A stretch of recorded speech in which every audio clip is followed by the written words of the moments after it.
बस्ती जिले में 5 विधानसभा सीटें हैं और 1 सांसद है और ये सभी इस समय बीजेपी के पास हैं। लेकिन क्या इस बार भी जनता की आवाज उन्हीं के साथ है या फिर विरोध में भी उठ रही आवाज? लोगों से ही बात करते हैं कि उनके मुद्दे क्या होंगे आपके मुद्दे इस बार के चुनाव में? समाजवादी अगर सरकार बनती है, जैसे युवाओं को लैपटॉप मिलता था, लैपटॉप मिलेगा, कन्या विद्याधन मिलता था, कन्या विद्याधन मिलेगा और रोजगार मिलेगा, रोजगारी भत्ता मिलेगा। इस तरह नहीं एकदम ठप पड़े हुए हैं, सब ठप पड़ा है। क्या कहना है बीजेपी का? भारतीय जनता पार्टी की सरकार में जहां 30 साल पहले बस्ती में 2 चीनी मिलें थी, दोनों समाजवादी पार्टी की सरकार में बंद हो गई थी। आज भारतीय जनता पार्टी की सरकार, योगी आदित्यनाथ के नेतृत्व की सरकार आई तो बस्ती में चीनी मिल बन के तैयार है। आज बस्ती में स्वास्थ्य के लिए कोई व्यवस्था नहीं था। मेडिकल कॉलेज 70 सालों बाद बस्ती में बना है। इंजीनियरिंग कॉलेज बस्ती में बनकर तैयार और चल रहा है। कितना सहमत है इस बात से? बिल्कुल सहमत नहीं है मैडम, बिल्कुल सहमत नहीं है, क्योंकि भारतीय जनता पार्टी के जब मुख्यमंत्री कल्याण सिंह जी थे उस वक्त यहाँ पे शुगर मिल मुंडेरवा की बंद हुई थी और मुंडेरवा शुगर मिल का अधिग्रहण सिर्फ कांग्रेस ने किया था। 2 मिलों का अधिग्रहण नहीं हो पाया था, जिसके कारण 2 मिलें अभी तक चालू नहीं हो पाई। और तीसरी चीज़ क्या है, 32 सालों से उत्तर प्रदेश में कांग्रेस की सरकार नहीं है और जब से कांग्रेस सरकार नहीं है, जो भारत सरकार ने, मनमोहन सिंह ने जो हमारे तमाम योजनाओं को लागू किया था, तमाम योजनाओं को जो लागू किया था, जैसे राष्ट्रीय ग्रामीण स्वास्थ्य मिशन लागू किया था और हमारे किसी अस्पताल में आज डॉक्टर नहीं हैं और उसका अरबों खरबों रुपया समाजवादी, भारतीय जनता पार्टी और बहुजन समाज पार्टी की सरकार में वो रुपया हजम कर लिया गया। राइट टू एजुकेशन में अभी तक शिक्षकों की नियुक्ति नहीं कर पाए। कितना सहमत है इन बात से? बस्ती जिले की वाल्टरगंज चीनी मिल बंद हो गई। रुधौली चीनी मिल के किसान 2 वर्ष से गन्ना मूल्य भुगतान नहीं पाए हैं। सबसे बड़ा मुद्दा महंगाई और किसानों की दुर्दशा। क्या मुद्दा आपके लिए? हमारे लिए वाल्टरगंज शुगर फैक्ट्री का मैं कर्मचारी हूँ। हमारे यहाँ 2018 में वाल्टरगंज शुगर फैक्ट्री बंद कर दी गई बीजेपी गवर्नमेंट में। हमारे यहाँ 5 विधायक, 1 सांसद, सारे लोगों से हम लोग हाथ जोड़ते थक गए, सब थक गए, लेकिन ऐसा कुछ नहीं हुआ। 42.5 करोड़ किसानों का बकाया। मैं किसान भी हूँ, कर्मचारी भी हूँ। उतना उसके बाद जो है 13 करोड़ रुपया कर्मचारियों का बकाया। हम लोग का कोई सुनने वाला नहीं। बीवी बच्चे हम लोग के परेशान हैं। जनता कह रही कोई सुनवाई नहीं सरकार में। देखिए, आज़ाद भारत के इतिहास में नरेंद्र मोदी और योगी आदित्यनाथ जैसा मुख्यमंत्री, प्रधानमंत्री नहीं हुआ था। और मैं आपको बता दें, गरीब, पिछड़े, वंचित दलितों के लिए जो उन्होंने काम किया है वो आज़ाद भारत के इतिहास में किसी ने काम नहीं किया है। मैं दावे के साथ कहता हूं कि आने वाले 2022 के चुनाव में भारतीय जनता पार्टी की सरकार पूर्ण बहुमत से बनेगी। आज़ाद भारत में भारत की सार्वजनिक संस्थाएं भी नहीं बिकी थी। आज़ाद भारत में भारत की रेल भी नहीं बिकी थी। आज़ाद भारत में भारत की स्वास्थ्य नहीं बिकी थी। क्या कहेंगे आपके? आज युवाओं में जो है, आज कांग्रेस, बसपा, सपा इसलिए बोल रहा है क्योंकि ये लोग इतना भ्रष्टाचार कर रहे थे कि अब बड़बड़ा गए हैं। कहीं भी कोई व्यवस्था इनकी रह नहीं गई है भ्रष्टाचार करने की। अब योगी और मोदी ने सारी व्यवस्थाएं ऑनलाइन कर दी है। और दूसरी बात, कोरोना काल में पूरा देश ठप था, फिर भी घर घर भोजन, चिकित्सा व्यवस्था, मैडम जी, सारी व्यवस्थाएं चला। अब ये भ्रष्टाचारी पागल हो गए हैं। अब ये भ्रष्टाचारी पागल हो गए हैं, ये दलाल पागल हो गए हैं। वाल्टरगंज शुगर मिल के किसानों का सन 2017 से 17-18 2 सीजन का मिला करके 42 करोड़ रुपए आज भी बकाया है और कर्मचारियों का मार्च 2018 से अब तक वेतन बकाया है। मिल चलवाया जाए, इस पर कोई ध्यान नहीं दे रहा है। मुख्यमंत्री से रुधौली मिल चल रही है, सिर्फ हम किसान हैं, 20 दिन का सिर्फ गन्ना का पेमेंट पिछले साल का दिया है, पिछले साल, और दिए ही नहीं है। पूरा पैसा खा लिए हैं लोग। इतना भ्रष्टाचार किसान।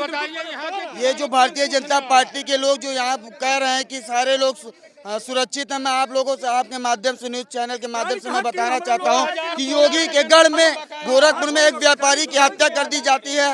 उसके बाद फिर हमारे बहन बेटियां सुरक्षित। जो इनका नारा था विकास का, वो विकास का नारा मैडम कहाँ चला गया?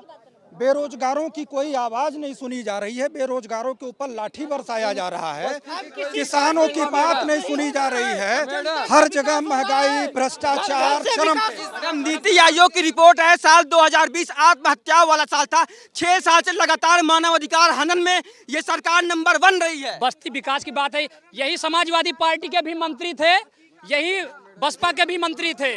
आज तक जो काम यहाँ पे हुआ है और कहीं नहीं हुआ। मेडिकल कॉलेज, मैं भारतीय जनता पार्टी के नेताओं से ये पूछना चाहता हूँ, योगी और मोदी से कब बेरोजगारी की बात करेंगे? कब आत्मविश्वास, कब बेरोजगारी की बात करेंगे, कब ये महंगाई की बात करेंगे, कब पेट्रोल डीजल की बात करेंगे, कब तक मंदिर मस्जिद के नाम पे राजनीति करते हैं?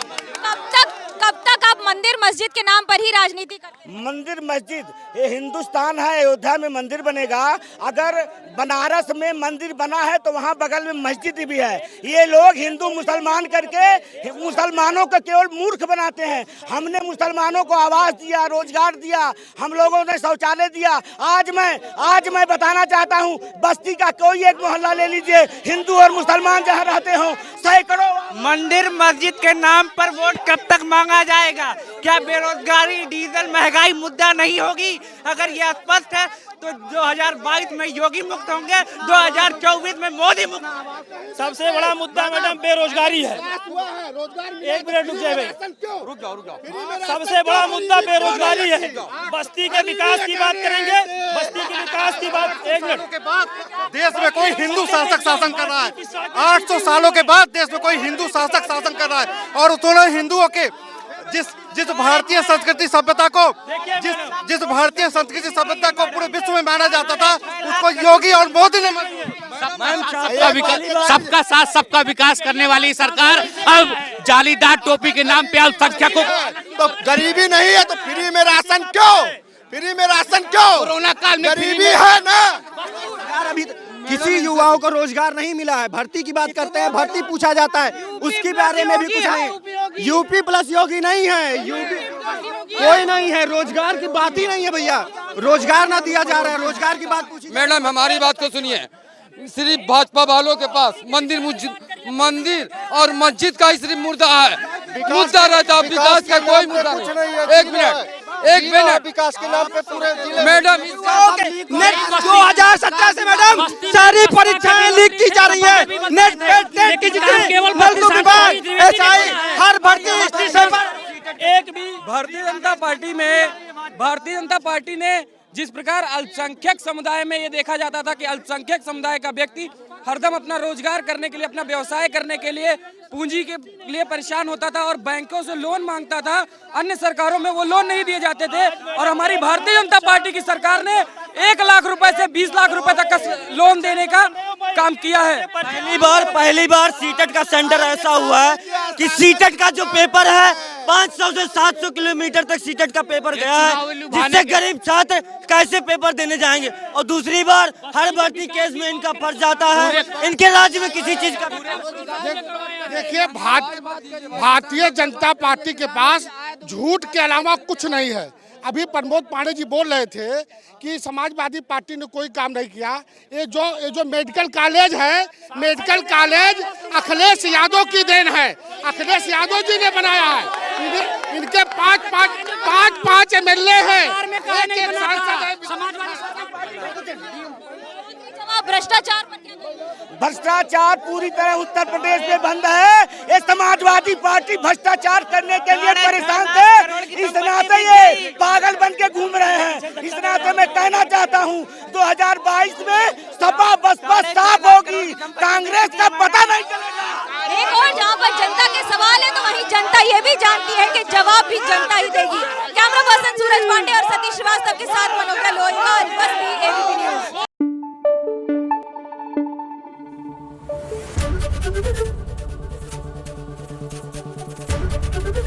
एबीपी न्यूज आपको रखे आगे।